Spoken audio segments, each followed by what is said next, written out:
Senhor, nós te louvamos por essa manhã na tua presença. Deus maravilhoso, que a tudo dá sustento. Tu és um Deus que não tem uma criatura encoberta diante do Senhor. Todos estão debaixo do teu olhar. Tu tudo vigias, tu tudo controlas. E o Senhor Jesus ao teu lado governa esse universo. Então clamamos em nome do Senhor Jesus, que a tua graça seja sobre nós. Nós que aqui chegamos para estudar a tua palavra. Que a tua palavra seja alimento sólido para as nossas almas. Que tenhamos a nossa fé edificada na verdade. Não somente nós, mas aqueles que vão se beneficiar através dessa transmissão e gravação desse estudo.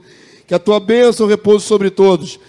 Guia-nos pelo teu Espírito, nós te pedimos, para que não desviemos nem para a direita, nem para a esquerda, mas estejamos no centro da tua verdade. É o que clamamos, crendo que o Senhor nos ouve e nos abençoa, pois somos teus filhos. Pela graça somos filhos do Senhor e agradecemos por isso, em nome de Jesus. Amém e amém. Podem sentar, meus irmãos, vamos lá. 11ª lição. Milênio, reinado de 1000 anos do Rei Jesus na terra. Vamos ver hoje a última rebelião. Depois de 1000 anos, Satanás será solto. Eu peguei uma imagem mais moderninha dessa vez. Um demonão aqui saindo de um portal, né? Só para tipificar Satanás saindo da prisão. Era uma outra foto que eu botava antes. Mas vamos lá, vamos avançar. Quem está no comando aí? Se de alguém lá no comando no computador. Vai fazer ao mesmo tempo? Tá. Irmã Gisete já se incumbiu. Vamos lá, queridos, então. Nessa altura do campeonato, nós já fizemos 10 lições, já vimos a restauração, já vimos na semana passada a restauração da fauna e da flora, dos animais, do mundo verde também. Já vimos sobre as nações 3 lições. Passou 1000 anos de um reino maravilhoso que vai se estabelecer sobre a terra. Chegamos no final do milênio. E aí vem a soltura de Satanás. Por que que Deus permite que Satanás seja solto ao fim do milênio? Ele que foi preso no começo do milênio. Então vamos ler aqui o enunciado. Até aqui vislumbrando pela fé um futuro maravilhoso, com o Rei Jesus reinando em Sião, compartilhando a realeza sacerdotal com os santos, e todos os povos vivendo em paz, harmonia com os animais. Nesse tempo áureo, onde todos obrigatoriamente viverão os princípios da justiça do reino, sem guerras, sem a presença nefasta do diabo e seus anjos caídos, o mal não será vivenciado por séculos. E para os nascidos no milênio, a ideia do mal soará como um conto de uma realidade passada. Vamos pensar um pouquinho sobre esse enunciado.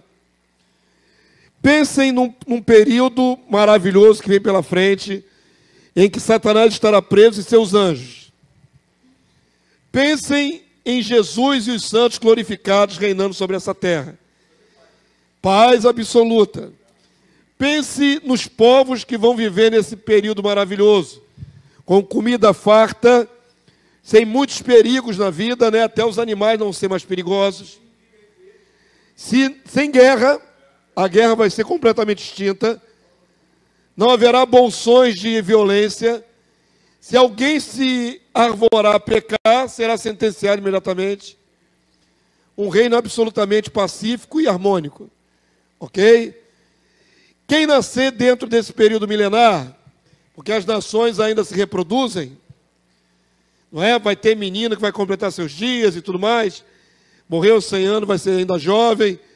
Enfim, quem nascer nesse reino só conhecerá Satanás e os demônios pela Escritura. Eles não vão vivenciar a experiência de ser oprimido pela força do mal. Todo o mal que o ser humano viver vai ser no seu interior, Mesmo assim, num ambiente tão santo e maravilhoso, pouca ocasião ele terá para dar vazão ao mal interior. Mas não vai ter a opressão exterior. Mesmo nós, os cristãos, vivemos lutas constantes contra o mundo espiritual. Você pode até esquecer disso durante vários períodos. Você pode viver momentos tranquilos aí de meses e semanas e meses e anos, mas nunca se esqueça que ao nosso derredor existe um inimigo, invisível e real, querendo nos destruir. Nunca se esqueça que tem que ter a armadura, que tem que levantar o escudo da fé para apagar os dardos inflamados do maligno. Os dardos são lançados contra nós. Então existe uma batalha espiritual, nós sentimos às vezes essa opressão.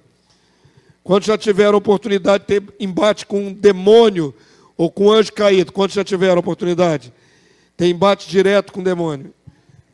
Embate direto com o demônio, é. Pessoas oprimidas, endemoniadas. Ou ao menos, se não tiver o desprazer desse confronto com pessoas possuídas, ao menos você já sentiu a presença dele no ambiente. Isso aí com certeza, né? Ele oprime até você dormindo. Até dormindo ele vai lá te dar uma engasgada lá para tentar te sufocar. Então, queridos, vocês têm experiência de sentir a presença do mal. Agora imagina um mundo onde essa presença não existe. É completamente livre de qualquer sensação maligna. Você imagina um mundo assim. Nada, nenhuma opressão, nada, nenhum sussurro do diabo, nada. Simplesmente paz e tranquilidade e justiça, aquele mundo ideal. Extremamente abençoado, cheio de glória. Então, é muito significativo chegarmos agora a esse momento da história humana, pós-reino milenar, e entendermos por que, já que Satanás está preso há 1000 anos, Deus solta ele de novo. Parece, como é que eu vou dizer, estranho, não é? Por que que Deus não deu fim logo a Satanás quando prendeu 1000 anos atrás? Ou deixasse ele preso eternamente? Para que que Deus tem que soltar o inimigo na terra, nessa terra maravilhosa, harmônica e em paz? Aí nós entramos no X da questão. O X da questão é, Deus não faz nada por acaso. Se Deus libera o diabo 1000 anos depois, num mundo absolutamente sob controle de Cristo, tem um propósito. E qual é o propósito? O diácono já antecipou. Existe a prova da livre escolha. Quem só viveu no reino milenar paz e justiça, ou nasceu no reino milenar, só sabe que existe o mal pela pregação da Escritura, que durante o milênio os povos irão lá para aprender a palavra. Vão ouvir, existia o diabo, fazia isso, fazia aquilo outro, é o tentador, é isso, aquilo outro. Eles vão ouvir falar, mas nenhum deles terá experienciado o que é o diabo, o que é os demônios. Cadê aquele microfone extra aí? O diácono lá. Isso, quem falar tem que pedir o microfone. Paz. Paz, minha irmã. Mas não vai haver pecado? Pecado é uma coisa, demônio é outra. Mas Não, vai haver pecado, eu falei. O mal é inerente neles ainda. Mas o ambiente é tão santo e saudável que não há liberdade para pecar. Quem pecar vai ser sentenciado imediatamente. Mas a gente costuma atribuir, às vezes, o pecado humano à força do diabo. Não é a mesma coisa. Porque o mal vai existir ainda, né? O mal existe intrínseco, na natureza humana. Mas não é externo. Sim. No ambiente não tem mais mal. Sim. Entendeu? Sim. Isso é muito interessante a gente pensar. O sistema é bom. O sistema está totalmente santo. 100% santo. Uma vez o pastor Aceli me fez pensar. Se uma pessoa endemoniada mata alguém, uma pessoa que está nitidamente possuída por um anjo caído, ele mata alguém, quem é o culpado dessa morte no dia do juízo? A pessoa ou o demônio? Os dois. Os dois. Porque ninguém chega a ficar oprimido a esse ponto do nada. Tem que haver uma concessão, tem que haver uma liberdade, tem que haver uma licença, uma legalidade. A palavra é essa. O reino de Deus trabalha com princípios. Então, eu até me lembro, só para introduzir esse detalhe, né? Há muitos anos atrás, depois que eu me converti a Cristo, então, mais ou menos ali no começo da minha caminhada, uns 28 anos atrás, aconteceu um assassinato na Pavuna, muito famoso. Uma mulher assassinou a mãe de santo. Só que naquela época, tinha aquele jornal O Povo. Lembra do jornal O Povo? Um tabloide sangrento pra caramba. Meu Deus, parecia o inferno na terra, aquele jornal. O jornal era impresso com sangue. Você chegava na banca assim, naquela época botava o jornal assim na banca, né? O Dia, Globo, o Jornal do Brasil. Aí tu dava de cara com o tabloide do Povo. Uma cabeça decepada, em close. Né? Pessoas que foram assassinadas em close. Eram as fotos mais absurdas do mundo. Numa dessas, naquela época, teve esse assassinato da mãe de santo na Pavuna. A mulher que a assassinou era uma mulher comum, uma dona de casa, comum. Ela foi consultar a mãe de santo e, tomada do maligno, ela avançou sobre a mãe de santo, matou e arrancou os 2 olhos das órbitas da mãe de santo. E a língua. Ela cortou fora a língua e arrancou os 2 olhos das órbitas. Aí na capa do jornal, aquela cabeça caída assim, com os 2 buracão assim, ó. Era assim antigamente. Não tinha censura nenhuma. Eu fui acompanhar aquele processo todo, e aí, nos depoimentos, descobri que aquela mulher não era frequentadora habitual de terreiro de macumba.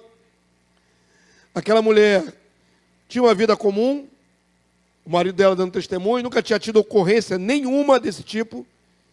Então, como é que uma dona de casa, de repente, vai no centro de macumba e vira um monstro? Do nada. Tem muita gente que é endemoniada, mas não faz isso. Ela foi uma vez no centro de macumba e pegou um demônio e matou a outra hospedeira de demônio também lá. E foi terrível aquele caso. E aí, os detalhes, né? Tinha uns detalhes ou outro. A polícia pregou aquela mulher, só que ela falava em línguas estranhas. E o pior, 3 policiais da Polícia Civil não conseguiam segurar ela. A força que aquela mulher estava era sobre-humana. 3 homens não conseguiam contê-la direito, ao ponto dela quebrar a televisão da delegacia. Então imagina o fuzuê que foi para conter essa mulher com a força demoníaca. Aí na época eu questionei isso, né, com meu pastor, falecido pastor Acélio. E chegamos à conclusão de que, neste caso bem claro aí, né, houve uma concessão para o mal. Na hora que ela foi buscar essa entidade, ela deixou a alma dela disponível para que isso acontecesse. Então, estou dando esse exemplo para mostrar que existe um mal interior, na natureza humana, todo mundo tem, até nós temos, cristãos, e existe as forças demoníacas, que pode se apropriar dessas legalidades e entrar no corpo humano e fazer uma arruaça. Mas nem todo ser humano que comete crime está endemoniado. Tem isso também. A gente atribui sempre a força demoníaca. Não. Seres humanos matam sem demônio nenhum. Caim matou Abel, não há nenhum indício ali de possessão demoníaca. Matou o irmão pela sua própria vontade. E Deus falou que ele podia se conter. Então não era uma opressão demoníaca. Ok? Então nem sempre tudo que se faz de mal na terra é demônio. É a natureza do homem também caída. Para corroborar com isso, pastor, a fisiologia explica que a raiva alimenta a raiva. E num sequestro emocional, a pessoa é capaz de matar, de trucidar e perde totalmente a razão. Ela vive intensa emoção. Sim. É substância química que o próprio organismo libera dentro da corrente sanguínea. Uma coisa terrível, mas pode ter um surto psicótico. Vocês não sabem de nada. Já houve casos jurídicos, isso eu sei, porque a gente vai pesquisando tanta coisa, de mulheres que foram absolvidas de ter assassinado seu parceiro, seu companheiro, marido, porque estavam na menopausa.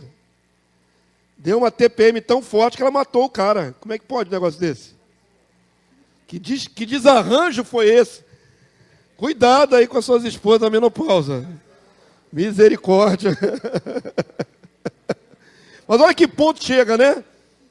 Olha que ponto chega desvario do organismo da pessoa. Misericórdia. Que menopausa é essa? Que TPM é essa ao ponto de trucidar o outro? Tudo isso falando para entender o seguinte. Agora tira a figura do inimigo de cena, tira os anjos caídos. A única coisa de mal que há no milênio está dentro do próprio ser humano, das nações, da criatura. Ok? E mesmo assim não tem ambiente para ele se expressar. Se ele quiser fazer o mal, vai ser imediatamente sentenciado. Então não há lugar para o mal ficar à vontade no milênio. Liberdade. Então, o povo do milênio vai viver um período de harmonia e paz muito grande, santificado à força. Digo porque o reino é totalitário, as pessoas serão obrigadas a obedecer. Muito bem.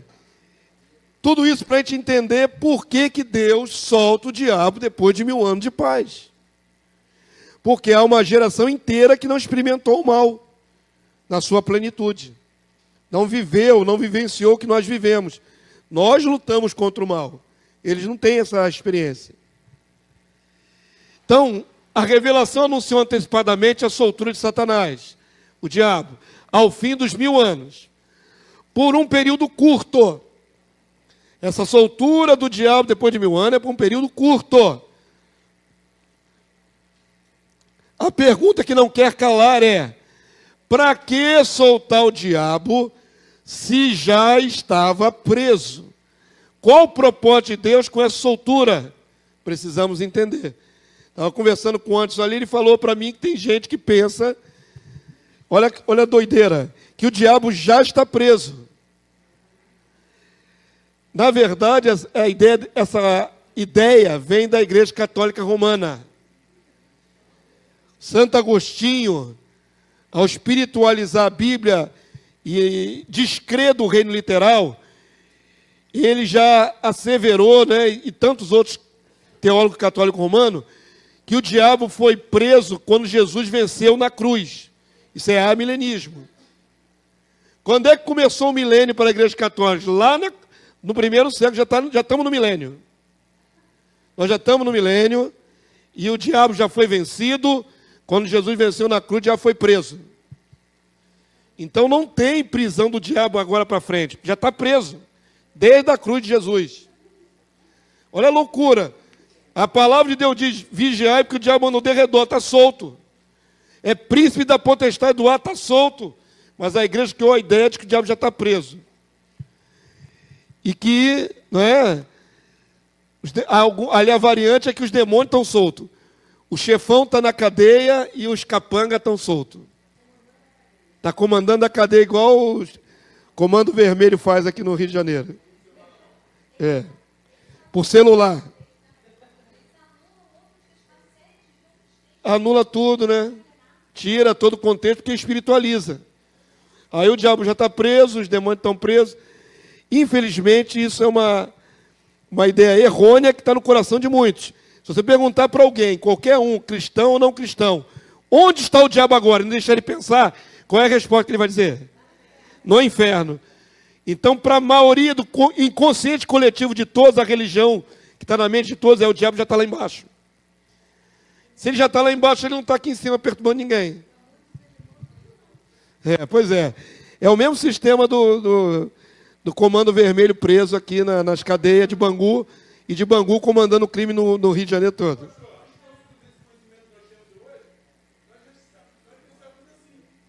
Pois é, todo mundo pensava: o diabo está onde? No inferno, lá embaixo.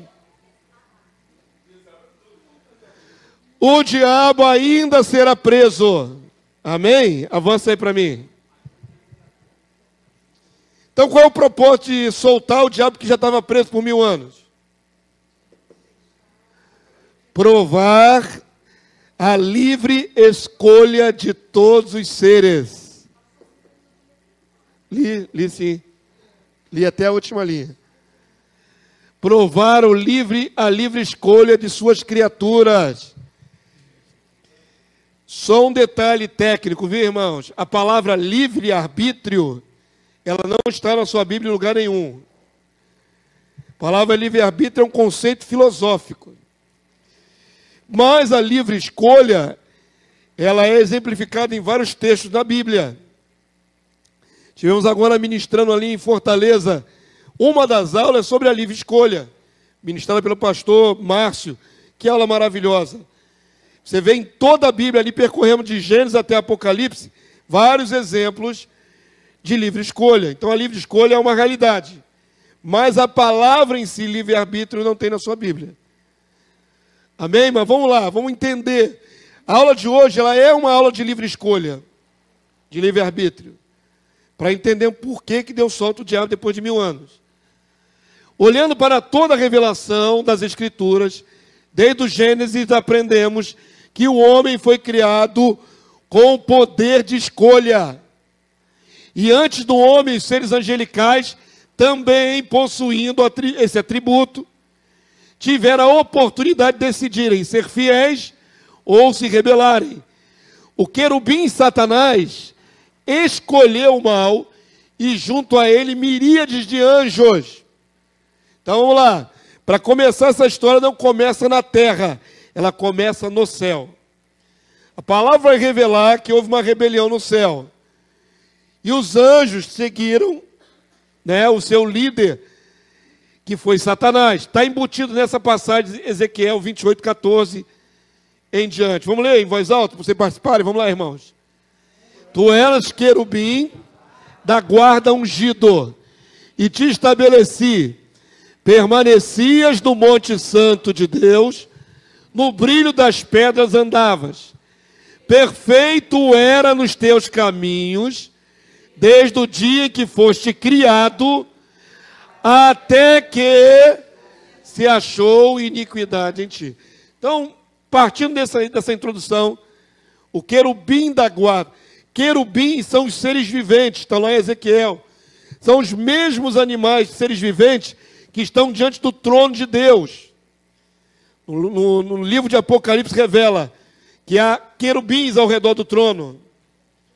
Ok? E esses querubins são uma classe elevadíssima de anjos. Então são os mais próximos de Deus. Tão próximos que não podem nem olhar Deus face a face. Tem que esconder o rosto com 2 asas. São os mais próximos de Deus. Satanás, então, queridos, ele faz parte da classe dos querubins. Não é qualquer anjo. São aqueles que estavam em posição mais elevada. E ele foi criado perfeito. Então, não se pode dizer que o diabo já nasceu diabo. Que Satanás já nasceu maligno. Ele, como qualquer outra criatura de Deus, foi criado com uma condição e depois disso se corrompeu. E até que se achou iniquidade em ti. Vamos ler aqui, olha, verso 16. Na multiplicação do seu comércio, se encheu o seu interior de violência. Não tinha antes. E pecaste, pelo que te lançarei, profanado fora do monte de Deus, e farei perecer, ó querubim da guarda, em meio ao brilho das pedras. Então, glórias a Deus por essa revelação, que se não tivesse embutido aí, nós não teríamos nenhuma outra passagem na Bíblia para saber sobre a queda de Satanás. Essa está aí em alusão à queda do inimigo. Então ele foi criado perfeito. Amém? Cadê o microfone? Dá ali para mim, irmã, por favor.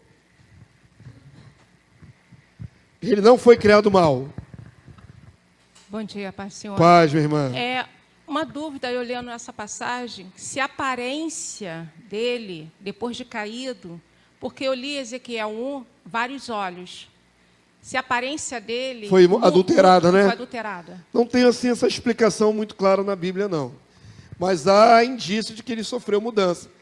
Apesar de que, o apóstolo Paulo vai dizer que ele tem capacidade de se transfigurar em anjo de luz. Se tem capacidade de assumir essa aparência, ele pode mudar a sua aparência, né? E tem poder de mutação da sua aparência. Mas a ideia é que ele foi lançado fora e sofreu alguma mudança, mas não vejo claramente na Bíblia como seria essa mudança. Só pode falar agora no microfone.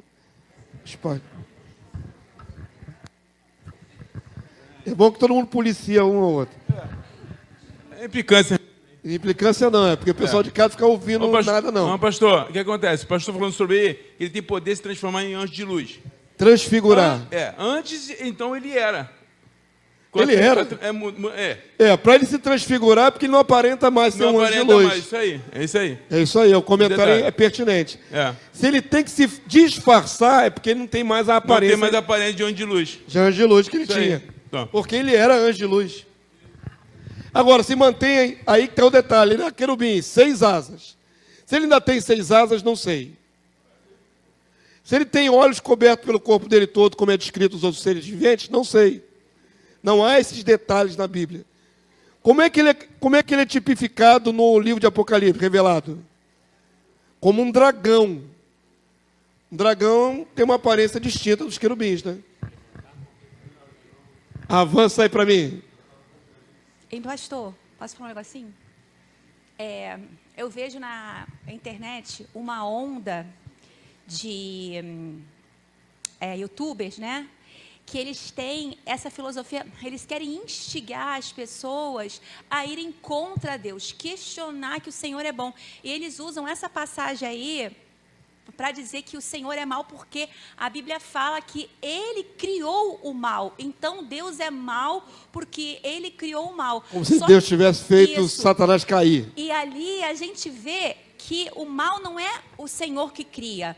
Se Ele criou, é no sentido de que o mal é a ausência do bem. Sim. Então, se a pessoa se afasta de Deus, ela não faz o que é bom, aí Ele cria o mal. Mas não é que Deus faça mal, não é verdade? A palavra de Deus diz assim, né? Vamos pegar esse princípio. Deus não pode ser tentado pelo mal. Isso está escrito na sua Bíblia.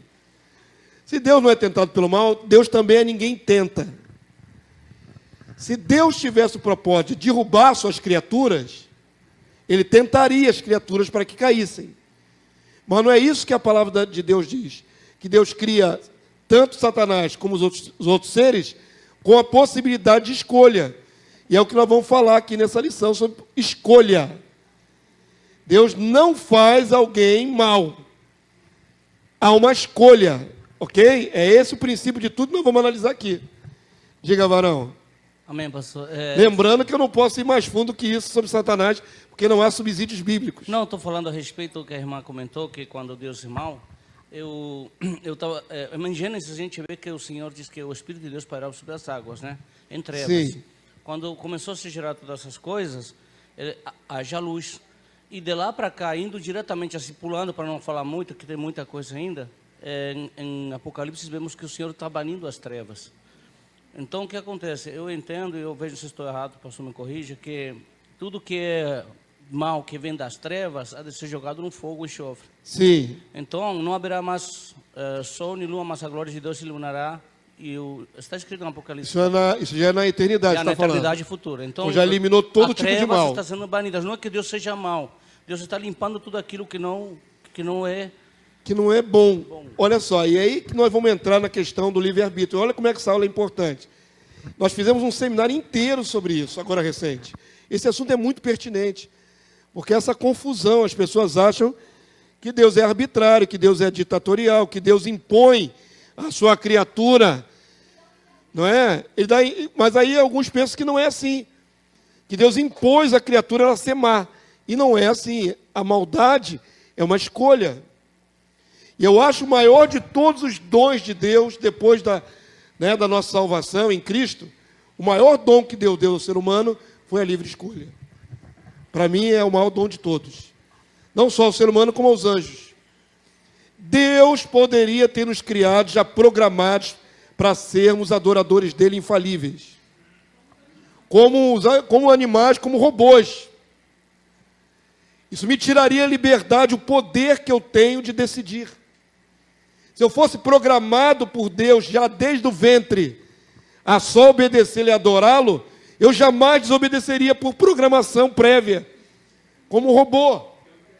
E Deus não quer isso. Deus quer que as criaturas que Ele criou o amem por querer e não porque foram programadas para isso.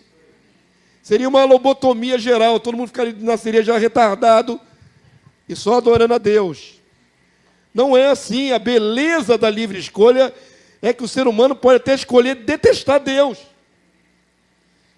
Isso é um poder absoluto, irmão, da criatura. Diga, varão. Pastor, pontos aqui que é importante analisar, né? A palavra... Está funcionando. Alô? Tá funcionando. A palavra de Deus diz que eu crio o bem, né? E crio o mal. Tem um versículo que fala exatamente isso. Se nós pararmos para pensar, lá no início, lá no Éden, antes da queda, o Senhor diz para eles não comerem do fruto da árvore que está no centro do jardim, porque o dia que comeres, certamente morrerás. Depois que eles comem, Deus diz: eis que o homem se tornou um como nós, conhecedor do bem e do mal, dando bem a entender que o mal, então, existia, mas não estava acessível. É anterior, é como nós estamos vendo. Isso aqui é no céu, antes de haver o homem. Então, mas quem desencadeou o mal para a humanidade depois ter a escolha foi a desobediência do casal, entendo eu assim. Não. A desobediência do casal faz o homem entrar nesse padrão da livre escolha. Exatamente. Mas anteriormente o mal já estava ali. Satanás já não é o mal presente no Éden? Exatamente. Como é que ele já é presente no Éden, Satanás? Porque antes já foi tentado lá no céu. A história da livre escolha não começa na terra. A história da livre escolha não começa no Éden. Ela começa no céu com os anjos. As primeiras criaturas que tiveram que escolher seu lado foi lá em cima.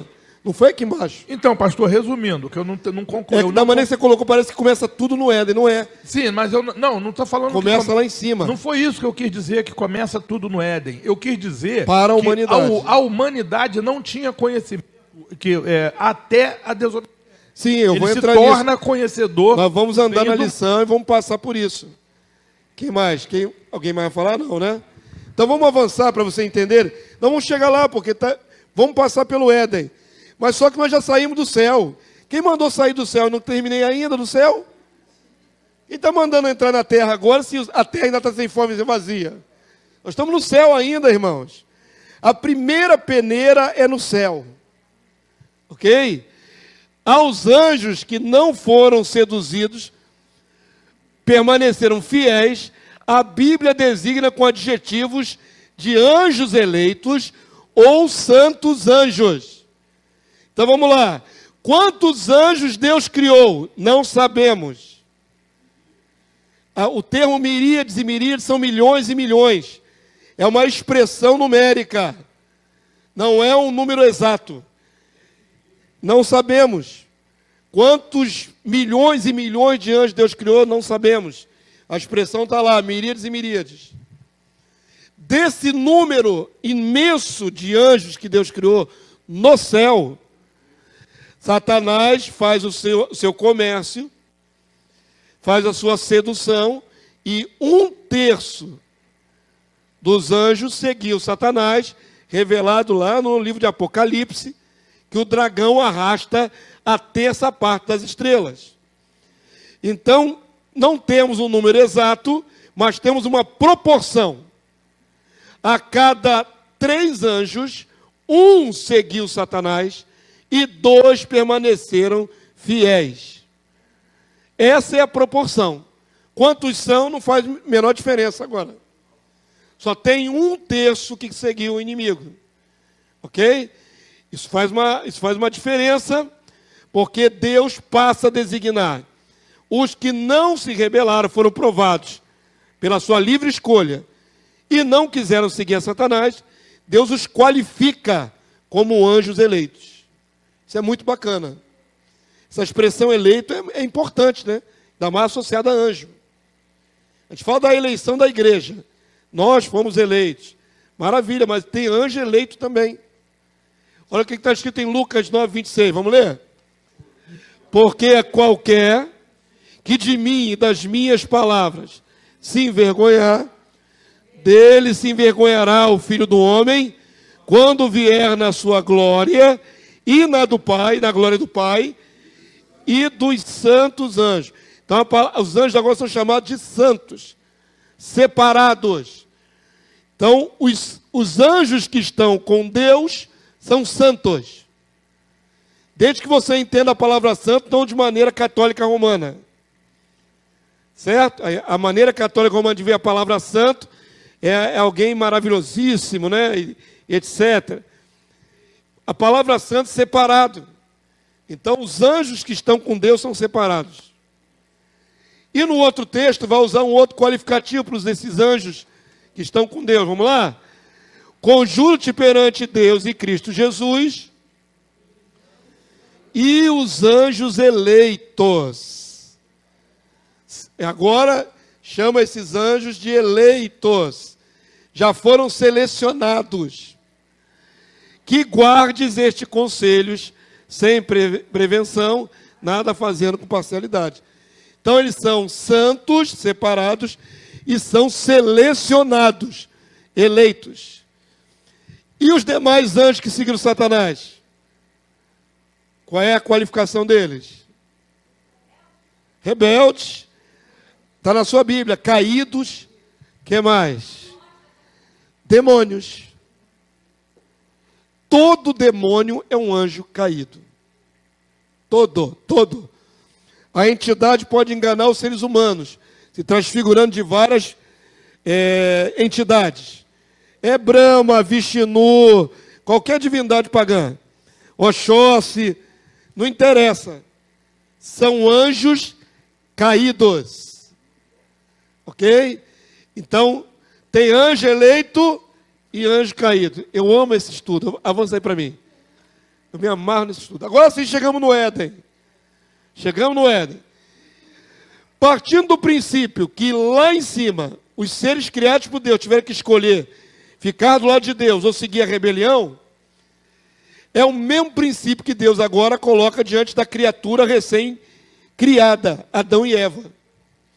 Criados em perfeição, como os anjos também foram criados antes em perfeição. Mas agora vem o teste da obediência. Percebam que Deus não empurra o homem para o mal. Deus apresenta a escolha. É uma grande diferença. Se Deus quisesse que Adão e Eva tropeçassem, Deus faria de tudo para eles caírem. Deus não fez isso. Deus deu decretos, colocou ali, né, um teste e esperou a criatura escolher. É o homem que escolheu. Não foi Deus que os jogou no chão. Gênesis 3,17. E Adão disse, depois da queda, né?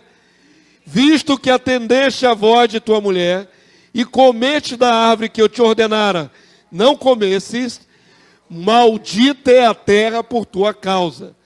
Em fadigas obterás dela o sustento durante os dias da sua vida. Nós até discutimos ontem, antes do churrasco, ontem teve churrasco dos homens. Quem perdeu, perdeu. Antes do churrasco, estavam discutindo. Quem peca literalmente nessa questão do Éden? É Adão ou é Eva? Primeiro lugar. Adão não. Quem comeu primeiro? Não é os dois, não. Tem uma história. Eva. Não são os dois. Gênesis 1, 28. Quando Deus abençoou o casal, foram os dois. Na hora que abençoou-os aos dois, ao mesmo tempo, simultâneo. Na hora da queda, não foram os dois. Primeiro, Satanás bateu papo com Eva um bom período. Ela caiu. Ela comeu. Depois, ela levou para o seu marido. E aí a Bíblia é sucinta e não diz que teve conversa. Ele pegou e comeu. Adão caiu depois. Não é simultâneo.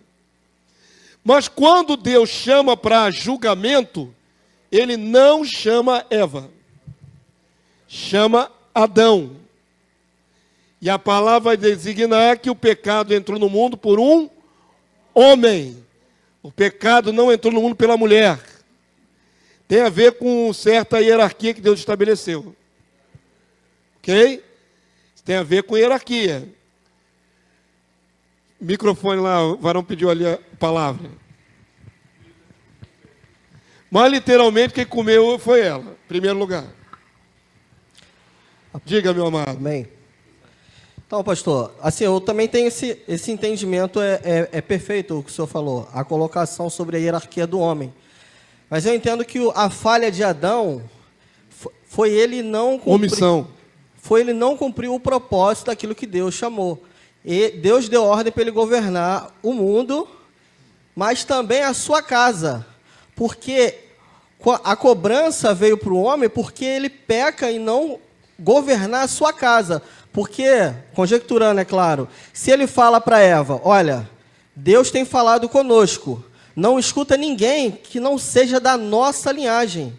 Não escuta, só escute Deus e o que eu te falar. Ele não direcionou a casa dele. Por esse modo, no meu entendimento, o erro dele foi esse. Deus esperava que ele governasse a sua casa. Por isso que a cobrança vem sobre o homem. Sim, porque ele não governou a sua casa. Mas tecnicamente... Porque se ela errou, sim, e não estou justificando o erro dela, mas foi a falta dele, o governo estava sobre o homem. Você é o governo, pois é, o rei da casa, a mulher é o governo. Você tem que orientar ela. Você não fez isso. A grande pergunta é, o que estava Adão fazendo quando ela batia papo com a serpente? Ele estava dando nome aos bois. Então, confirma que... A Bíblia não diz nada. Então, ratifica o que eu acabei de falar. Ele governou o mundo, mas não governou a casa. Esse foi o pecado dele. Por isso que ele é cobrado, e a Bíblia vai confirmar isso. O pecado veio por um homem. Esse foi o pecado dele. A parte dela foi só a porta de entrada, mas a brecha quem deu foi Adão. Há um peso de responsabilidade maior sobre o homem. Agora, olha só, querido, a Bíblia se omite em dizer o que Adão estava fazendo enquanto ela batia papo com a serpente. Ele estava tirando uma soneca. Ele tinha comido muito ali no Jardim do Éden. Aí ficou com um pansão enorme. Falou, vou dormir. Aí dormiu, enquanto isso, Eva está batendo papo com Adão, com a serpente. Não há detalhes bíblicos para a gente acertar isso. Mas que a responsabilização veio sobre o homem, isso é bíblico. Isso é bíblico. Amém? Deus cobrou do homem. Deus diz que o pecado entrou no mundo pelo homem, ainda que ela tenha comido primeiro. Pastor, não podemos mudar os fatores. Pastor, amém? Avança aí para mim. Pastor, tem mais uma pergunta. Pastor, aqui ele fala assim, e a mulher disse, multiplicarei grandemente a dor da tua conceição, em dor darás à luz filhos, e o teu desejo será para o teu marido, e ele te dominará. Sim. Aqui dá para entender que antes Eva não era dominada pelo marido. Sim. Então, ela tinha autonomia para decidir. Tinha. Isso é um princípio maravilhoso. Que eu quero colocar aqui. Então, ela também é responsabilizada, porque ele deixa claro aqui. Agora, ele passa a dominar a Eva. Isso aí é um princípio de casamento. Eu vou falar, só porque a irmã salientou, vou falar, vou deixar bem claro. Deixar bem claro isso aí. A palavra, teu marido te dominará. Vocês estão fazendo um barulho paralelo. No original hebraico significa reinar. A palavra hebraica para dominará é reinar. Literalmente, o homem reina sobre a mulher. Literalmente. Pode fazer exegese que for, você vai ler a palavra reinar. Por que a mulher fica sujeita a esse domínio, essa governança do homem? Por causa da queda. Porque quando Gênesis 1, 28 diz, os abençoou tanto Adão como Eva, e ali não havia uma distinção clara. Então presta atenção nesse conceito. Desde a queda do homem, por causa do erro de Eva, as mulheres estão submissas aos seus maridos. Quando é que essa lei acaba para as mulheres? Quando é que as mulheres não serão mais sujeitas a seus maridos? Na glorificação, onde não se casam, nem se dão em casamento. aquele que for digno de alcançar a vida eterna. Ali acaba, ali cessa. Mas até o dia da glorificação, há uma lei de autoridade e submissão sobre a mulher. Isso aí pode questionar quem quiser, com princípios filosóficos de machismo machismo e feminismo, é tolice. Porque até a volta de Jesus e a glorificação, a mulher está submissa ao marido. Paulo é categórico em mostrar a hierarquia. A mulher é a glória do homem, do varão. Varão é a glória de Cristo, Cristo é a glória de Deus. Essa é a hierarquia. Deus, Cristo, varão, varoa. Essa é a hierarquia. Quem quiser lutar contra isso, luta contra Deus. Então, querido, não tem aqui machismo ou feminismo, tem uma hierarquia. Só isso. Se Deus ter feito o contrário, eu teria colocado Deus, Cristo, a mulher, o varão. E acabou, ninguém podia discutir. Mas estou falando que existe uma hierarquia estabelecida biblicamente. Ok? Vamos avançar. Vocês não estão deixando a aula andar. Fazendo perguntas que todos já sabemos. Tem que ser no microfone. Em Gênesis 2,16, diz que a ordem, em relação à árvore, o Senhor deu ao homem, a Adão. Então, o que eu vejo aqui? Que ele repassou a Eva a ordem que ele recebeu. Então, ela sabia, né? Ela sabia através de Adão. Então, eu responsável é ele. Era ele, porque ele foi o porta-voz da ordem de Deus. Eu acho que não isso é interessante, né? Isso? Em Gênesis 2,16. Mas continua aquela lacuna. O que ele fazia que não vigiava Eva? E, resumindo, pastor, Adão comeu. Ele poderia não ter comido, ele comeu. Também. É, isso aí. Nós estamos chovendo numa olhada aqui no Éden. Vamos avançar do Éden. Pastor. Vocês vão querer saber os detalhes agora, qual é a fruta, qual era o tipo de serpente que Satanás incorporou. Mestre. Fala. Se não for pertinente, eu vou avançar. Mestre. Estão aqui nas minúcias, nas entranhas dos textos. Mestre, vamos botar ordem na casa? Tá faltando. Vai, fala. Deixa eu te dar uma ideia. Sabe qual é a minha ideia? Tirar o microfone de vocês. Não, eu sei. Deixa eu te dar Aí a aula anda. Deixa eu falar aqui só por um momento. Você está falando já, fala, conclua. Olha só, nós somos uns 20 aqui. Se cada um falar 3 vezes, isso aí vai dar 60 minutos. É muito. Então as intervenções têm que ser pertinentes. Vamos programar o seguinte: a cada um, três vezes interromper, por favor. Não posso dar essa liberdade, todo mundo vai querer gastar seus 3 cartuchos. E a aula não anda. Só façam perguntas ou acréscimos se forem pertinentes. Eu sei, se eu estou falando 3... Se eu der essa liberdade, essa regra, cada um vai querer gastar seus três pedidos. Isso aqui não é a lâmpada de Aladim. Eu sei. Para cada um ter 3 pedidos. Está faltando essa ordem porque o pastor de vocês sempre ensinou, dando a vocês liberdade de participação. Eu estou dizendo nisso. A maioria não ensina assim, a maioria palestra e vocês ouçam. Eu palestro deixando vocês participarem, que eu acho mais interativo. Mas a aula tem que andar. Vocês estão me gastando vários versículos na mesma coisa, a aula não anda, tem outros textos. Não é? Vamos avançar então, queridos. Eu dou liberdade, depois eu sou penalizado pela liberdade que dei a vocês. Eu que dou liberdade a vocês. Sou eu que dou, eu posso tirar de volta. Às vezes. Mas dentro dessa regra de 3, cada um, não dá não. Vamos voltar para cá. Isso aqui não é uma democracia, o reino de Deus não é democrático, isso aqui não é democracia. Então vocês não vão votar para passar essa lei de cada um ter 3 pedidos na EBD, porque não vai passar. Eu sou o mediador aqui entre vocês e eu digo, não vai passar. Vamos lá. Mais tarde, o próprio Deus apresentou aos filhos de Israel os 2 caminhos e ordenou-lhes que escolhessem e discernissem a recompensa de ambos os caminhos.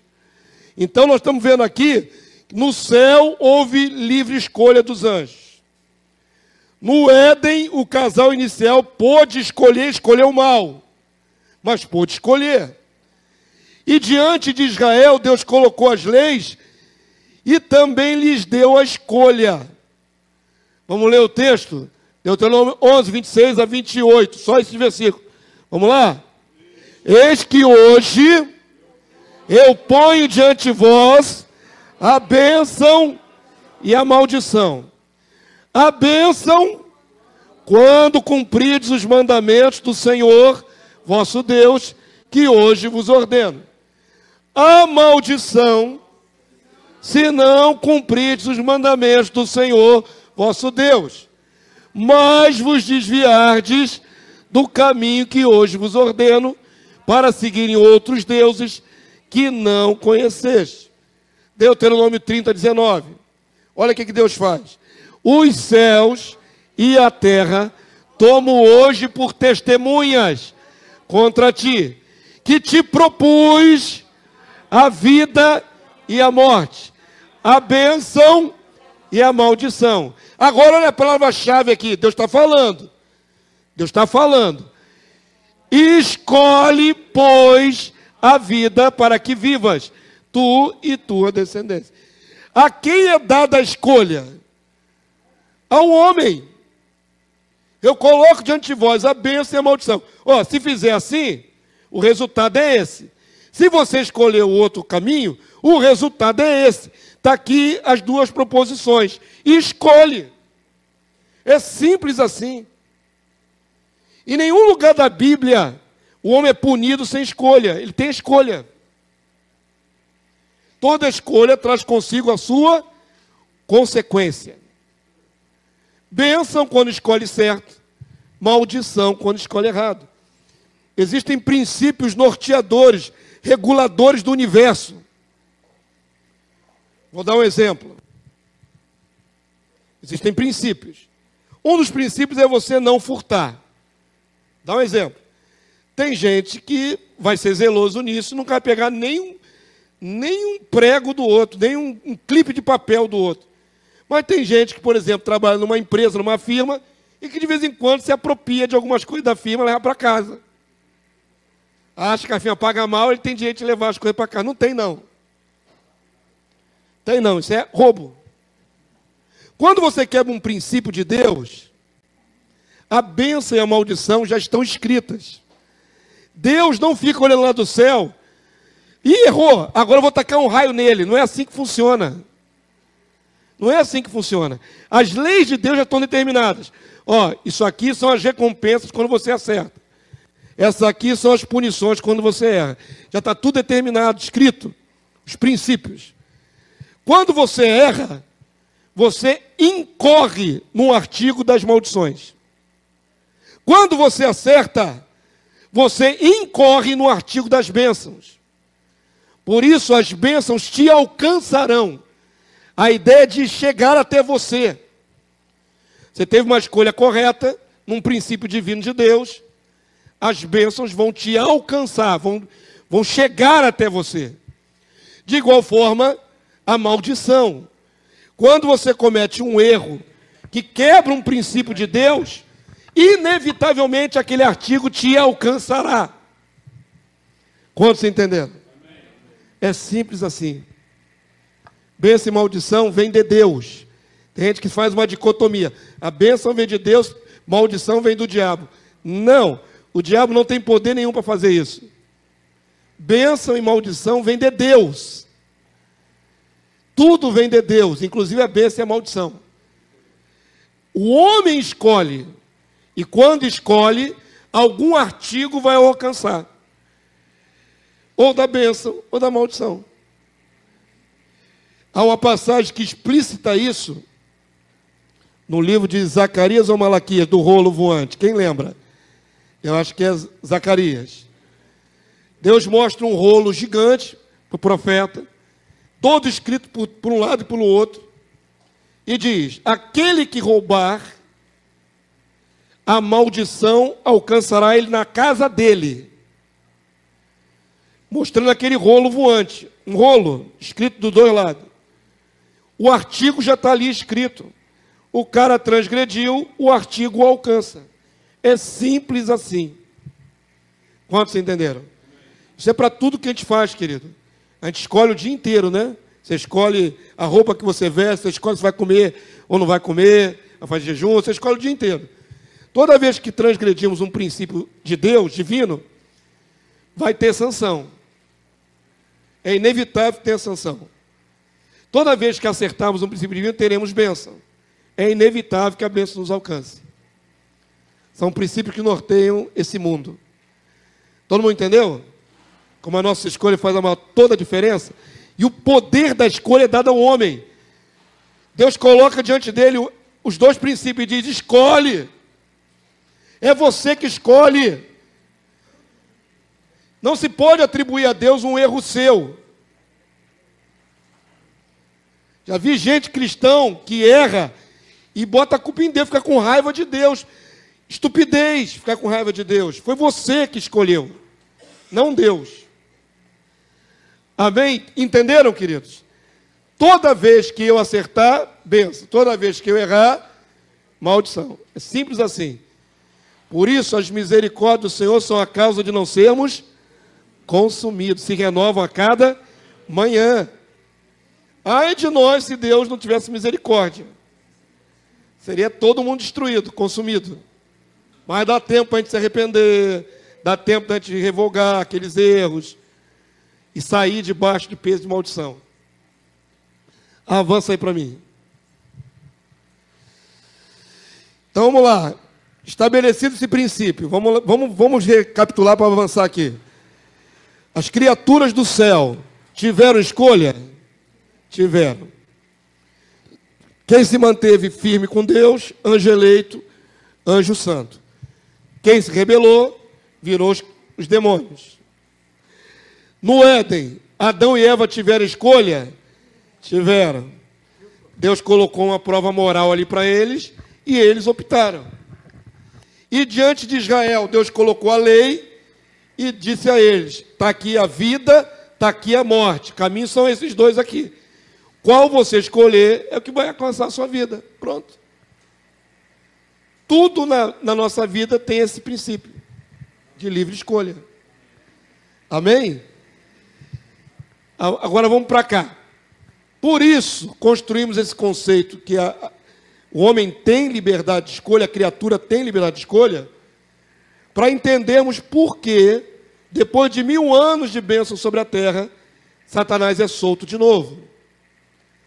Ele é o sedutor das nações. Porque aquela geração do milênio só conheceu basicamente o bem. Só vai conhecer harmonia. Só vai conhecer luz. Um mundo tranquilo, abençoado, sem violência. Não há aí uma livre escolha necessariamente, ah? Se o mundo só tem bênção, não tem violência, está tudo estabelecido num padrão só. Precisa libertar o diabo para quê? Para que ninguém diga que serve a Deus porque Deus impôs que servissem em bondade. Não é imposto. Então o diabo é o fator probatório. Ele vai provar quem quer continuar com Deus e quem não quer. É o mesmo princípio que está lá no Evangelho de João. A palavra de Deus diz no primeiro capítulo: a luz veio ao mundo. A luz é Jesus. E mediante a luz os homens escolheram. E alguns deles amaram mais as trevas do que a luz. Isso é uma escolha. Sempre será uma escolha do homem. Vamos lá, está aqui, até escrito aqui, ó, João capítulo 3, verso 19. Se o próprio Deus manda um anjo prender o diabo, Satanás no abismo, dentro do Hades, lacrando-o com um selo, para impedi-lo de continuar a enganar as nações durante o período do reino milenar, isto significa que a influência do mal não será sentida pelos povos no milênio. E os que nasceram ainda com natureza humana caída, pois ainda podem pecar, não sofrem a sedução maligna experimentada desde o Éden pelos homens. Isto seria injusto para com todos os seres humanos de todas as eras que tiveram que conviver com a influência demoníaca de Satã. Quando a única opção é a obediência à luz e à verdade, como saber se estes povos querem viver de fato na luz de Deus e de Cristo, pois não foram expostos à possibilidade do mal? É necessário, portanto, soltar novamente o diabo para ver quem quer continuar na luz ou quem preferirá as trevas, rebelando-se contra a luz. É possível amar as trevas. É possível alguém de livre consciência querer as trevas? É. Para nós parece um absurdo que alguém prefira o diabo e as trevas do que a Deus e a luz. Porém, há pessoas que preferem o mal. Isso é possível. João capítulo 3, versos 19 e 20. Vamos ler aqui? Estamos construindo um conceito. Vamos lá? O julgamento é este: que a luz veio. Na hora que vocês precisam falar todo mundo, vocês não falam, né? Vocês ficam aí se economizando. Só ouço 3 vozes aqui. Eu falei, vamos ler todo mundo? Só tem 3 vozes que eu ouço. Vamos ler juntos, irmãos? Vamos lá? O julgamento é este: que a luz veio ao mundo e os homens amaram mais as trevas do que a luz, porque as suas obras eram más. Pois todo aquele que pratica o mal aborrece a luz e não se chega para a luz, a fim de não serem arguídas as suas obras. Quem pratica a verdade aproxima-se da luz, a fim de que suas obras sejam manifestas, porque feitas em Deus. Vamos lá, aplicar esse princípio, enquanto eu lia, vem na minha mente. Por exemplo, quem defende que Deus aceita casamento de homem com mulher, está na prática do pecado, ele vai querer ser arguído do seu erro mediante a palavra de Deus? Não. Por isso, não é todos. Muitos homossexuais são contrários à Bíblia e a Deus, porque estão na prática do pecado por livre escolha e acham um absurdo que Deus os censure. Eles acham um absurdo que Deus os censure. A prática deles lhes impede de chegar-se para a verdade. Eles não vão se chegar à verdade, vão ser contrários à verdade. Em muitas dessas passeatas homossexuais do orgulho gay aí, eles ridicularizam a Bíblia, ridicularizam Deus. Até já aconteceu de um travesti, eu acho que foi aqui no Rio de Janeiro.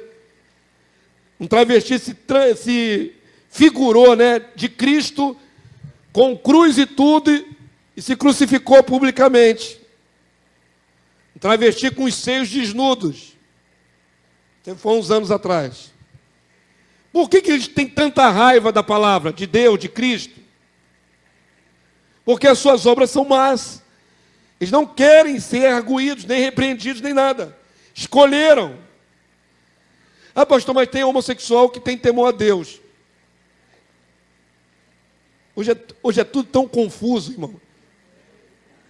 Tem igrejas de homossexuais que acham que Deus aceita. A igreja contemporânea, tem a igreja do refúgio lá em São Paulo, da missionária Lana Holden. Eles acham que Deus aceita. Hoje é um negócio meio complexo, confuso. Mas todo aquele que está nas trevas, ele se aborrece de ser repreendido pela luz. Os homens têm opção de escolha. Amém? Eu dei o exemplo do homossexual. Poderia dar exemplo de qualquer outra obra má. Todo mundo entendeu? Amém? Então o homem pode escolher? Pode. Eu sempre cito aqui como exemplo a reportagem que vi uma vez no Fantástico do Zeca Pagodinho. Sempre falo isso aqui porque eu vi e me chocou. Foi perguntado ao Zeca Pagodinho, que é espírita, umbandista, se não me engano, não sei se é do candomblé da Umbanda, se ele tinha medo de morrer. Ele falou que tinha medo de morrer. A religião dele não tirava dele o pavor de morrer. Isso naquele quadro Minha Vida, não sei o quê, cada artista fala da sua vida. E aí foi perguntado a ele, se você preferiria ir para o céu ou ir para o inferno? Ele falou, eu prefiro ir para o inferno. Porque no inferno eu posso continuar tomando meus Beer Night, minhas cachaças. Olha a mentalidade do cidadão. Ele pensa que no céu, aquele céu estereotipado, todo mundo é bonzinho, com a auréola na cabeça, não vai poder beber. Mas se ele for para o inferno, deve ter um bar lá no inferno. Não tem um bar? Servido pelo próprio Satanás na coqueteleira assim, ó. Ele mesmo serve os copos. A ideia do cara, eu prefiro ir para o inferno do que essa ideia de céu. Escolha, queridos. A pessoa de sã consciência quer coisa trevuda, coisa de treva. Escolha. Avança aí para mim. Então, queridos, presta atenção. A geração pós-milênio precisa ser testada se querem a Deus ou não querem. É solto, então, Satanás. Isso aqui é uma passeata, isso aqui não é montagem, não, hein?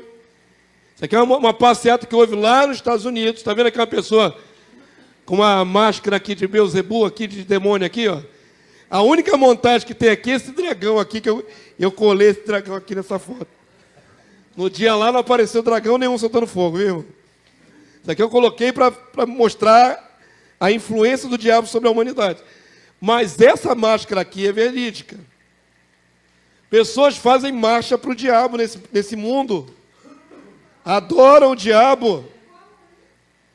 O Halloween é uma derivação, né? É meio carnaval, mas tem gente que adora o diabo de vontade mesmo. Eu quero adorar Satanás. Escolha. Tá cá, ó. Essa galera aqui é marcha para o diabo aqui, ó. Aí eu peguei essa imagem, colei ali uns dragão ali do Harry Potter. Eu acho que era do Harry Potter. Para fazer essa ideia de que o diabo soltou e vai agora influenciar essa galera que quer o mal. Verso 7, igreja, vamos ler? Quando, porém, se completarem os 1000 anos, Satanás será solto da sua prisão. Sairá a seduzir as nações que há nos 4 cantos da terra, Gog e Magog, a fim de reuni-las para a peleja. O número dessas é como a areia do mar. A nota triste é que depois de 1000 anos de bênção, a maioria ainda vai seguir Satanás. O número como a areia do mar é uma nota triste. Porque você não pode contar os grãos de areia na praia. É uma hipérbole proposital da Bíblia. Como você não consegue contar quantos grãos de areia tem na praia, assim será o número de pessoas que ainda se deixará seduzir por Satanás, quando ele for solto. Avança aí para mim. O que mais espanta nessa predição da última peneira moral da humanidade é que o número dos seduzidos é enorme, como a areia do mar, significa um número incontável. Mesmo que esses tenham vivido por 1000 anos num reino de absoluta justiça e paz, abençoados pelo Rei Jesus e os santos sacerdotes. Agora vamos ver a natureza humana. Qual é a responsabilidade? Vamos lá. Provérbios 17, 20. Vamos lá, irmãos. O perverso de coração jamais achará o bem, e o que tem a língua dobre vem a cair no mal. Percebam que tem pessoas que estão tão arraigadas no seu mal que ela não consegue andar no caminho do bem. Isaías 26, 10. Isso aqui é mais contundente ainda. Vamos lá? Ainda que se mostre favor ao perverso, nem por isso aprende a justiça. Até na terra da retidão, ele comete a iniquidade e não atenta para a majestade do Senhor. Isso aqui é mais forte ainda. Mesmo sendo beneficiado, ele recebeu o bem, o perverso, nem por isso ele aprendeu a justiça. E diz que até na terra da retidão. Terra da retidão é uma expressão. Até no lugar onde só tem coisa certa, justa, ele continua a sua iniquidade. E não atenta para a majestade de Deus. O homem não muda por causa do meio. Se é perverso, mesmo que não haja lugar para ele para fazer a perverso, ele vai ser perverso. Quantos entenderam? Mesmo que o mundo tenha 1000 anos de retidão, ainda há quem queira cometer o mal. Estávamos conversando aqui agora, mais cedo, falando com alguns irmãos. O assunto era sobre psicopatia. Tem que pensar em tudo, né? Dizem os estudiosos que uma criança já nasce psicopata. Ela não se torna psicopata. Ela começa a dar demonstrações da sua maldade desde a mais tenra infância. Ela começa a matar animais. Então, infelizmente, existe isso. Amém? Pessoas que já têm uma inclinação para o mal. Não se pode ignorar essa realidade.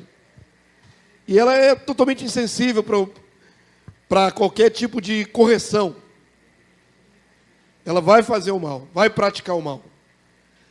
Avança aí para mim. Vamos usar agora um comparativo com a igreja primitiva. Bispo Irineu de Leão, segundo século, ele disse assim, ó: ninguém está necessariamente submetido à luz. Nem Deus obriga os que não querem conservar a sua arte. O que se separam da luz do Pai e transgrediram da lei da liberdade, por sua culpa, se afastaram, porque foram criados livres e donos dos seus atos. Livre-arbítrio. Irineu continua: e todos os que guardam o seu amor, oferecem a sua comunhão. A todos que guardam o seu amor. A comunhão de Deus é vida, é luz, é gozo dos bens que vêm dele. Para aqueles, porém, que por sua própria vontade se afastam dele, confirma a separação que escolheram. A separação de Deus é a morte. A separação da luz são as trevas. E a perda de todos os bens que vêm de Deus, que vêm dele. Está claro que o nosso irmão também compreendia que a escolha humana é absolutamente livre? Amém, povo santo? Você é livre para escolher abandonar a Deus, se você quiser? Sim. Eu sou livre para apostatar de Deus? Sim. Não quero jamais me afastar do meu Deus. Mas Deus me impede, se eu quiser abandoná-lo? Não. Eu sou livre para escolher. Por isso a necessidade de perseverar até o fim. Aquele que perseverar até o fim, esse será salvo. Então a escolha tem que ir até o fim. Ok? Podemos escolher o caminho errado? Podemos. Não estamos blindados espiritualmente de maneira que não venhamos a cair. Se quisermos cair, cairemos. E nos afastaremos. E sairemos da luz para as trevas, da bênção para a maldição. Por livre decisão. Ninguém cai do nada. Cai por sua própria vontade. Tem que ter o microfone. Cadê o microfone?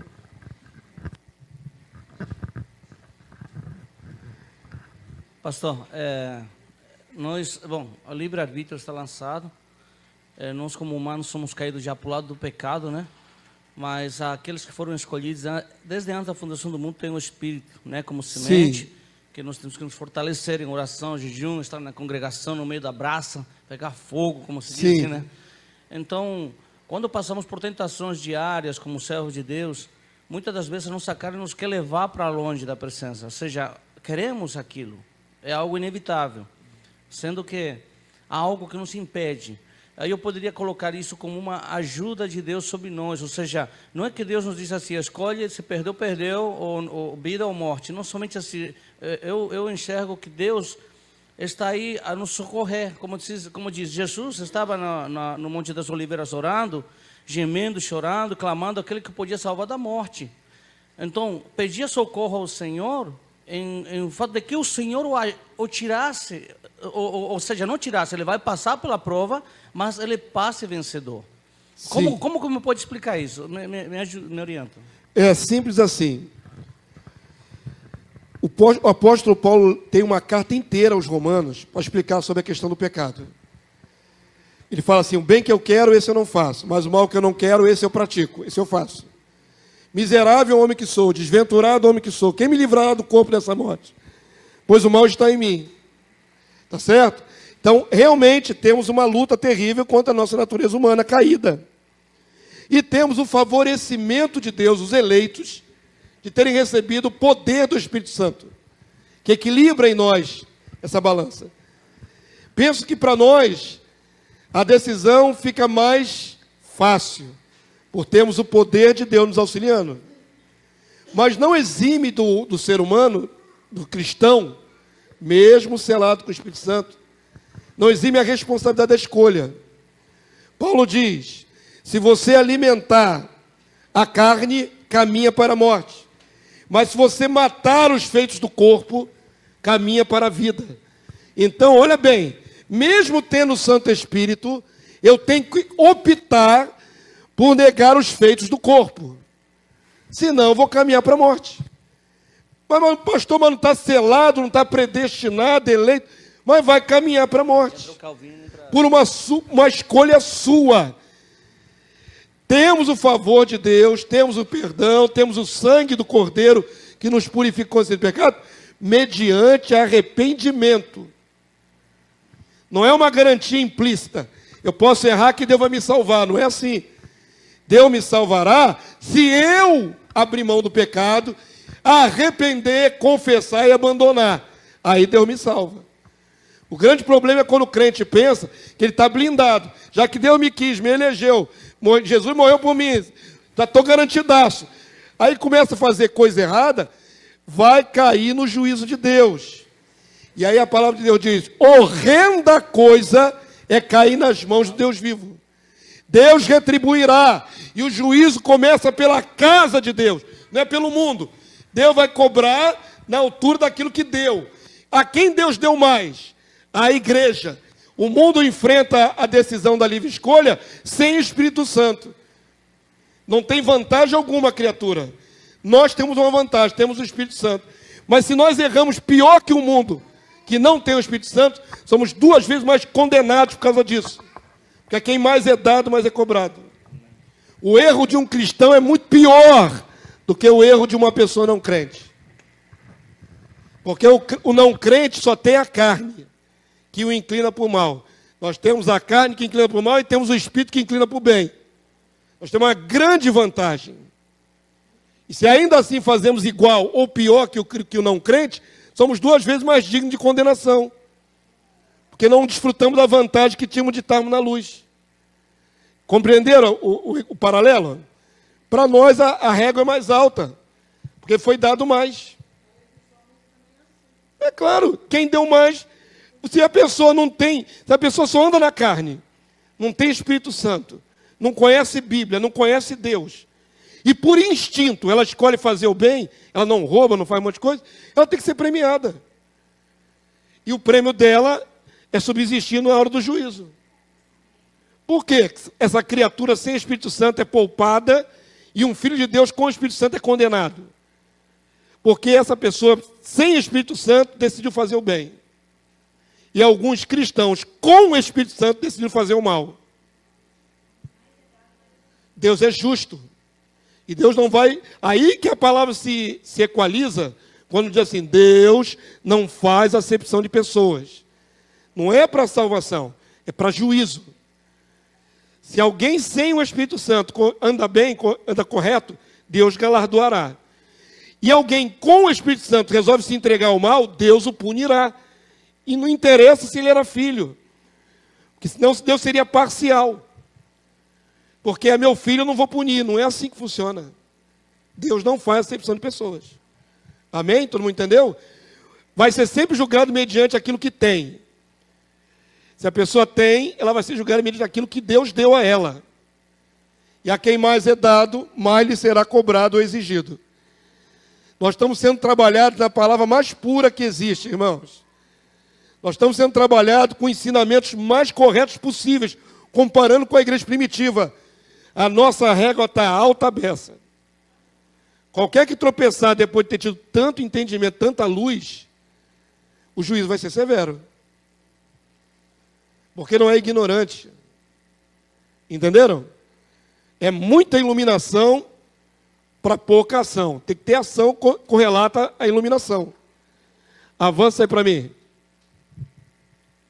Vamos ver a soltura de Satanás aqui numa animação pequenininha. Acho que é 2 minutos. Apocalipse 29. Marcharam então pela superfície da terra e sitiaram o acampamento dos santos, a cidade querida. Desceu, porém, fogo do céu e os consumiu. A soltura e a rebelião que Satanás incita não é uma guerra. Não existe guerra depois do milênio. Existe uma revolta, uma rebelião, um sítio. Mas não, o Senhor Jesus não sairá da capital, Jerusalém, para guerrear contra esses rebeldes. Vai vir fogo do céu. O céu vai limpar esses rebeldes. Avança aí para mim, toca aí para mim. 9. And they went up over.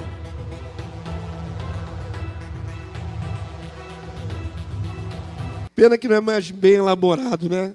Na hora do cerco ali, a capital, era um monte de pontinho preto. Se fosse mais bem feito...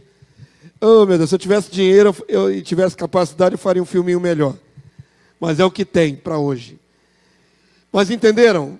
Solta aquela última rebelião acontece, eles vão tentar fazer um golpe de Estado e tentar cercar a Jerusalém, que é a capital do reino.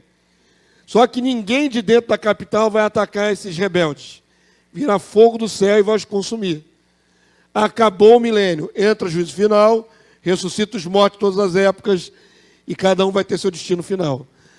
Finalmente o diabo, Satanás, a serpente, o querubim caído, é lançado para o lago de fogo e enxofre, que já estava aceso desde o princípio do milênio, quando foram para lá lançados a besta e o falso profeta, e todos que têm a sua marca. Apocalipse 20:10. O diabo, o sedutor deles, foi lançado para dentro do lago de fogo e enxofre, onde já se encontra não só a besta, como também o falso profeta, e serão atormentados de dia e de noite pelos séculos dos séculos. Vale salientar que a dimensão do lago de fogo e enxofre não foi criada para a criatura humana, e sim para o diabo e seus anjos caídos. Mas todos os apóstatas e maus dentre a humanidade terão sua eternidade nesse lugar de tormento. Mateus 25:41. Os anjos caídos que estavam no abismo, aguardando o julgamento, Judas 1:6, serão também sentenciados no tribunal, com a participação dos santos, 1 Coríntios 6:3, e serão lançados no lago de fogo. Não serão consumidos e desaparecerão, como alguns pensam, mas devem existir em meio ao fogo para sofrerem perenemente agonia. Esse detalhe final aqui é importante, porque tem gente que tem pena do diabo. Já vi gente perguntar assim: pastor, mas se o diabo se arrependesse? Advogado do diabo está doido para absolver o diabo. Como é que um crente pensa numa miséria dessa? E que absolveu o diabo. E se o diabo se arrependesse? Maluco, né, irmã? Que doideira. O diabo não tem arrependimento, nem seus anjos caídos. Estão esperando só a sentença. Então tem gente que acha que Deus não ia criar um lugar onde as suas criaturas iam ficar existindo em agonia, pois é atormentado pelos séculos dos séculos. Se ele fosse consumido de uma vez só e desaparecesse, não teria nenhuma agonia, não teria nenhuma sofrimento perene. Ele não vai desaparecer, ele vai continuar existindo em suplício, em agonia. Avança aí para mim. E alguns seres humanos, infelizmente, vão para lá também. Segue-se a segunda ressurreição de todos os homens, de todas as eras, para comparecerem diante do tribunal do trono branco, no juízo final. Os condenados serão banidos para o lago de fogo, tendo a morte e o Hades cumprido a função de cárcere das almas até o julgamento, são também lançados no lago de fogo, cumprindo assim a derrota profetizada do último inimigo, a morte, será banida. Apocalipse 20:13, para terminar, a igreja, vamos lá? Deu o mar os mortos que nele estavam, a morte e o além, entregaram os mortos que neles havia, e foram julgados, um por um, segundo as suas obras. Então, a morte e o Hades foram lançados para dentro do lago de fogo. Esta é segunda morte, o lago de fogo. 1 Coríntios 15:26, igreja. O último inimigo a ser destruído é a morte. Besta, anticristo, falso profeta, vai para o lago de fogo. Satanás, derrotado no finalzinho, vai para o lago de fogo. A morte, também personificada, vai para o lago de fogo. Todas as entidades malignas para o lago de fogo. Seres humanos indignos, malignos, para o lago de fogo. Avança aí para mim. Acabou? Acabou. Então vamos lá, vamos liberar vocês debaixo da graça. Tudo que posso é pedir. Pai Santo, louvado seja o teu nome. Obrigado por essa manhã na tua presença. Obrigado, Senhor Deus, porque a revelação e o entendimento tem sido liberado para nós. Às vezes parece, Senhor, que nós estamos tão vaidosos, tão cheios, que não damos mais valor a essa revelação. Mas, Senhor, tenha misericórdia de nós, porque a tua palavra, ela é maravilhosa por si só, independe de nós. Ela independe de qualquer ação nossa, ela por si só é maravilhosa. Mas compreendemos, Senhor, que quando o Senhor revela algo é para o homem. O que está oculto é teu, mas o que é revelado é para os homens. E nós devemos espalhar a tua palavra para os homens. Esse é o nosso papel. E clamamos em nome de Jesus, que a tua palavra continue graçando sobre a terra. Que o evangelho do reino continue graçando sobre a terra. Te agradeço pelas vidas que acompanham o nosso canal. Ali na Alemanha, a tua serva Rosemary. Na Suíça, a tua serva Adriele. Irmã Pâmela na Inglaterra. Pastor Volney ali nos Estados Unidos. Irmão Walter nos Estados Unidos. Irmã Cleide em Portugal. Te agradeço por cada irmão e irmã que recebe aqui no nosso Brasil revelação e entendimento através desse canal. Eu te peço então em nome de Jesus, Senhor, não a nós, mas ao teu nome da glória. Por amor de ti mesmo, Senhor, faça a tua palavra prosperar sobre a terra. Ajuda-nos a sermos cooperadores do Senhor, cooperadores da tua obra. É isso que eu te peço nessa manhã. Leva-nos em paz, guardado pelo teu poder. Possamos, Senhor Deus, caminhar na tua presença com o coração santo, tendo escolhas santas nesse dia, para que possamos voltar à noite com a mentalidade santa e não precisemos nos limpar de qualquer iniquidade. Ajuda-nos a andar de maneira correta, pelo poder que o Senhor deliberou sobre nós. Mas sabemos que a escolha sempre será nossa. Louvado seja o Senhor pela livre escolha. Louvado seja o Senhor pela liberdade de escolha. Seja assim sobre as nossas vidas, Senhor, a tua graça, a tua bênção, em nome de Jesus. Amém e amém. Glória a Deus. Toda honra e toda glória ao nosso Deus. Amada igreja, 18h30, começa o nosso culto de adoração.